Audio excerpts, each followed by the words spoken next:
kalainan sa tao nga daw ug sa tao nga hakog.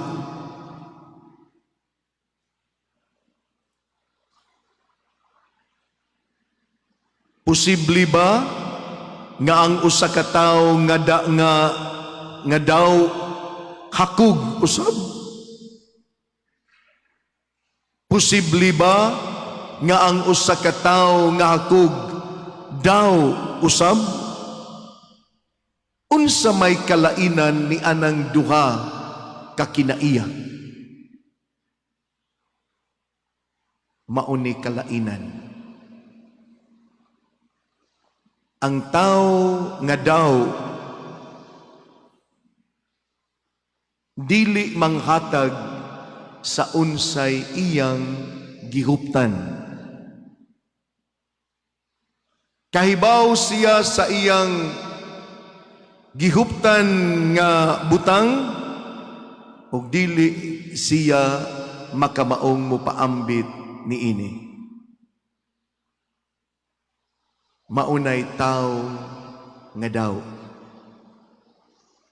Atong tan-aw na nga atong kaugalingon ni ining example nga akong gihatag. Ang taong hakog mao kadtong tao nga naa siya'y gihuptan nga mga butang, gawas nga dili siya manghatag sa butang nga iyang gihuptan ngadto sa iyang isig katawo, mangangkon pagyud siya sa butang sa iyang isig katawo. Gawas nga dili siya manghatag sa unsay iya, dili pagyud siya or mangangkon pagyud siya sa dili iyang butang. Maunay hakog nga bisan dili iyaha ang kunon.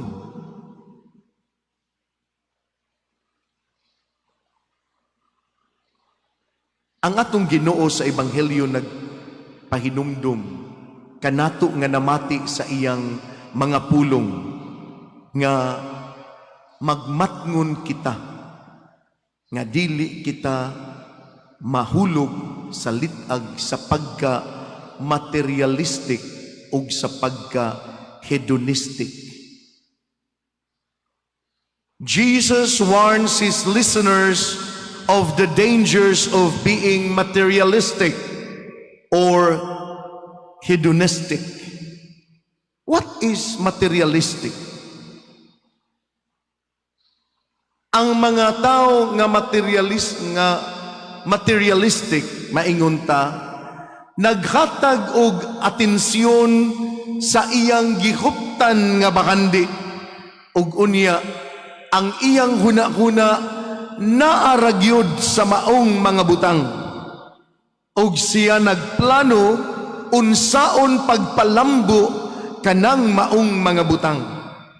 So wa ni magpasabot nga ang mga adunahan ra kundili lakip na usab kadtong mga kabus nga ang hunahuna anaara sa iyang gihuptan nga mga butang ug ang iyang focus anaara sa iyang pagpalambo sa butang nga iyang gihuptan. Materialistic, nakafocus sa mga butang nga iyang gihuptan. Ang hedonistic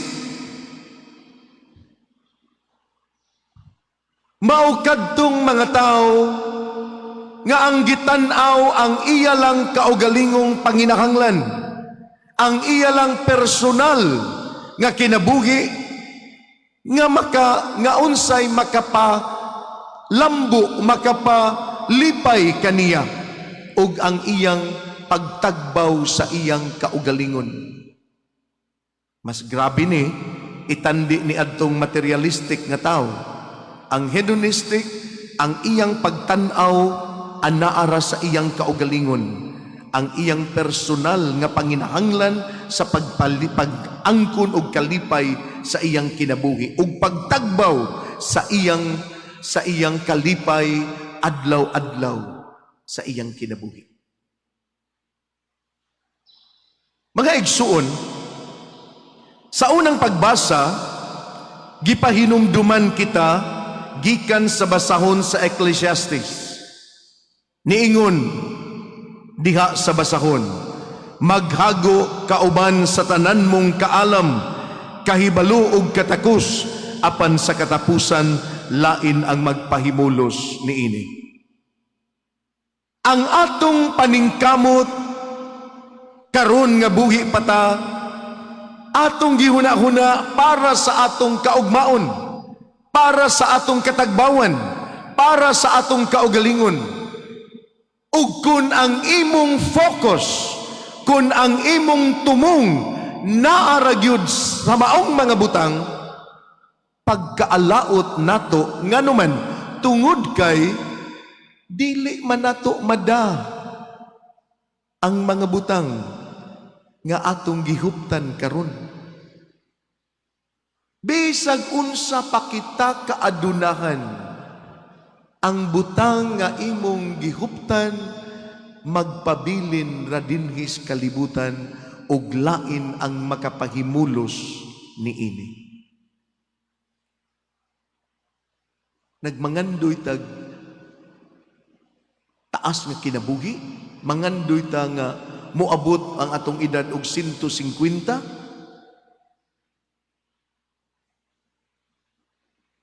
Imposible na, kay ang Ginoo maoy tag-iya sa kinabuhi. Ug naay tawo nga nangandoy nga moabot og 150 anyos.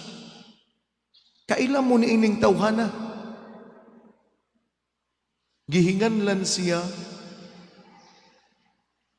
ug Michael Jackson. Si Michael Jackson nangandoy nga moabot sa edad og 150. Mautong dunay mo atiman sa iyang pagkaon, naay doktor magatiman sa iyang pagkaon, naay doktor magatiman sa iyang mga tambal, naay doktor magatiman sa iyang panglawas, tanan, naay mga doktor. Pero ni adtong 2008 o 2009, ang ilang gidudahan tungod sa tambal nga iyang gitumar, patay si Michael Jackson. Pila iyang edad? 50 anyos sa iyang pagkamatay. Ug ang tanan niyang kabtangan, tanan niyang bahandi, gibilin. Why nakapanag-iya? Why nada si Michael Jackson? Mauna nga, kung ang atong paningkamot, no? Bisan ginagmay nga mga butang, atong angkunon kay maningkamot ta para sa atong kaugalingon, mag-unsa man na inigkawa nato dinhis kalibutan. Mag-unsa man na kung wala na ta dinhis kalibutan. Maunang si San Pablo sa ikaduhang pagbasa, niingon siya kanato, huna-hunaa ang mga butang nga anaa sa ibabaw, dili ang mga butang nga kalibutanon. Huna-hunaa ang mga butang langit nun, dili ang kalibutanon. Mao ni mga igsuon, kita dinhis kalibutan, nagpanaw pa lang. Ug gitagaan taggasa sa Ginoo para magamit nato aron sa atong panaw makaangkon ta sa kinabuhi nga way katapusan dito sa langit. Ginamit ang mga bahandi o ang mga talento o ang mga gasa gikan sa Dios. Kining atong gihuptan, gamita kini aron pag-angkon sa langit unsaon man. Ayaw pagdinaw, ayaw paghinakog. Huna-hunaa ang imong isig kataw, huna-hunaa ang ilang panginahanglan, ug tabangi sila. Diha to'y usa ka biyata. Tingali nakadungog na mo ni ining maong istorya. Dihay usa ka biyata. Amot og tagadumanhog bato. Sigig simba, kada adlaw, why absent? May ito siyang pagkabutang. Karon niabot nga namatay siya. Ato lang patyon aron humandayon ning istorya. So namatay siya. Pagkamatay niya, atubang siya sa San Pedro. Tubang siya sa San Pedro, gingnan siya. Kisay mong pangan. Hatag siya siyang pangan. Sa tanaw San Pedro sa libro, ako kang libros kinabuhi. Tanaw. Okay. Dayon ka sa langit. Kuyugan ka nako padulong sa imong puloy-anan didto sa langit. So sud sa langit, agis na itong tulid kaayo nga highway, main road sa langit. Pag sud yun nila, daggo kayong mga balay. Ilang nakita dito sa langit, dagguan yung mga balay. Oy, nakanakin si tag-iyana. Ang tag-iyana, mao si Maria, manindag puto. So, amo man ang silingan. Adto magpainitan adto sa iyang putuhan. O siya tag-iya na, ladako ang balay niya dito sa langit. Di ba pobre man na siya dito sa kalibutan? Pero dinis langit, dako siya balay. Siya taing mo siya siyang gugulingon. Ako, may gugong pagkabutang dito sa kalibutan. Siya gigugog simba. Dako sa niya akong balay. Mga yung expectation. So dito, suroy sila, dakuan ni mga balay. Kana, gamay-gamay lang nato kung saan atong nagyan. Kana, ang tag-iya na, mauni. Joblo, daguang mga balay anin nila sa. So siya, padayon sila. Daghan kasi nakita niya, naggagamay ang mga balay ngayang nakitaan. Kaya bang nagka-minus ba ang gidakon? Yung ito nga, yung siya, asa may ako, tapos unahan ng imo. Lalayuan na ako, ito naman dito mga dagkong balay. So, pero tapos unahan ng imo. Sus, pag-abot las unahan. Giingnan siyang San Pedro, diyan na ta, hala. So, nas imong balay. Siya, asa may akong balay? Kana, imong balay. Siya, di, admanas baboy. Siya mo na imong balay. Siya nga nung gamay magkaini. Nga dito sa kalibutan dako, magkay kong balay. Sige kong simbagod. Ningon si San Pedro, ang dili mo gamay imong balay, nga wa man kay pada-pada og materialis. Musimba ka, di gani ka muhugs kulikta. Nuin anak bitaw. Mauni ang mga maayong butang nga atong gihimo dinis kalibutan, mauni makatabang nato nga makaangkon tas langit. Pero kung sirado kay kasi mong kaugalingon, dili gani ka kamaong manghatag, di ka kamaong mulingi, di ka kamaong mutanaw sa panginahanglan sa uban, unsa may imong mapaabot gikan sa Ginoo? Mao bitaw tingali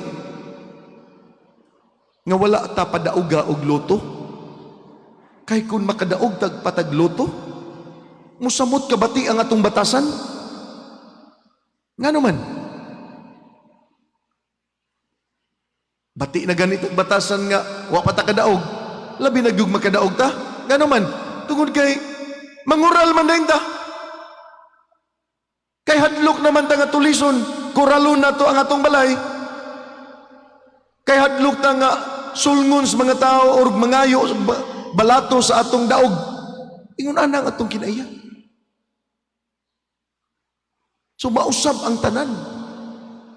Nga ang paitra bagyog kaayo, kung makadaog ka og dagkong kwarta, masakit ka sa sakit nga way kaayuhan. Mao gyud ni kasagarang nahitabo.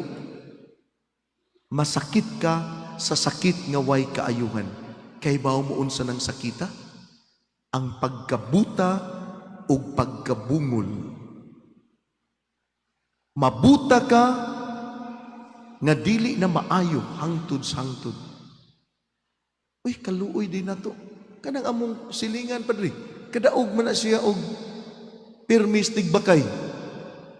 Wa man na siya mabuta. Kana bitong pagkabuta nga di ta makakita sa panginahanglan sa atong isig katao, kay ang atong gitan-aw ang atong kaugalingon. Maulagi na, mangural na dayon ta. Na unsaon man nimo pagkakita sa panginahanglan sa imong isig katao, nga taas naman kay kagkural. Mabungol ta, di na ta kadungog. Di na ta kadungog sa ago sa itong isig katao.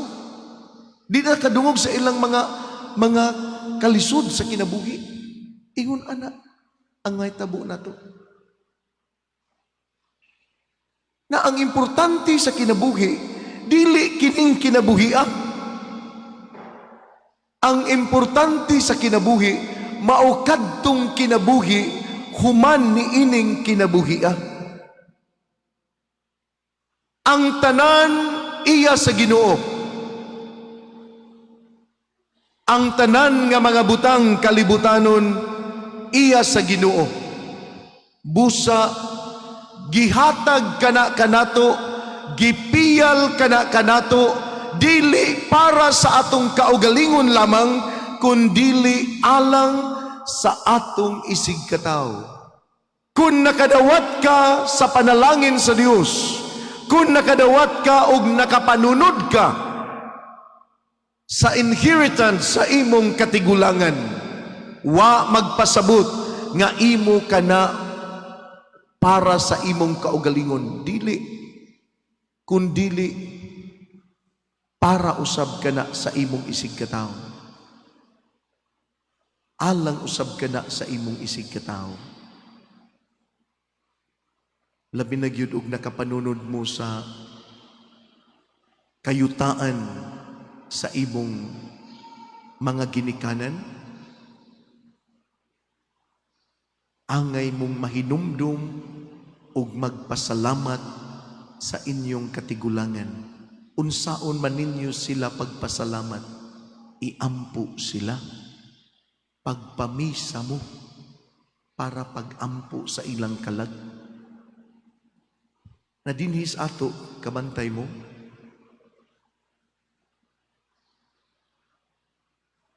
dinha sa atong opisina,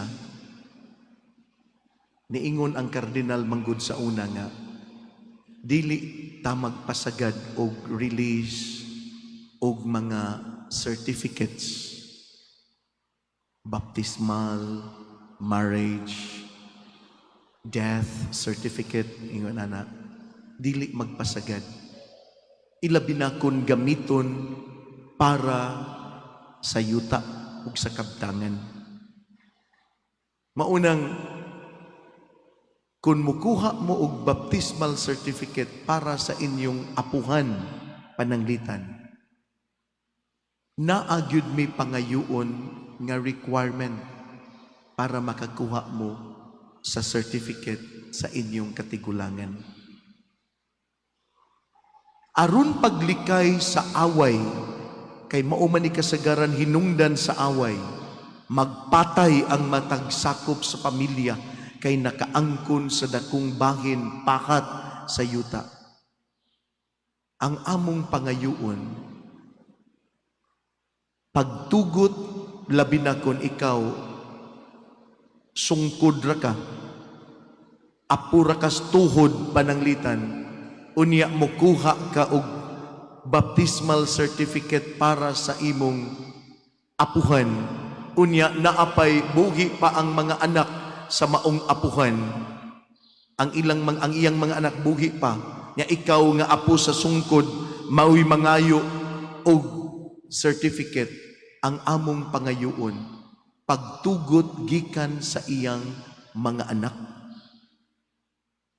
Pagtugot gikan sa iyang mga anak, paglikay nga dili magubot ang pamilya.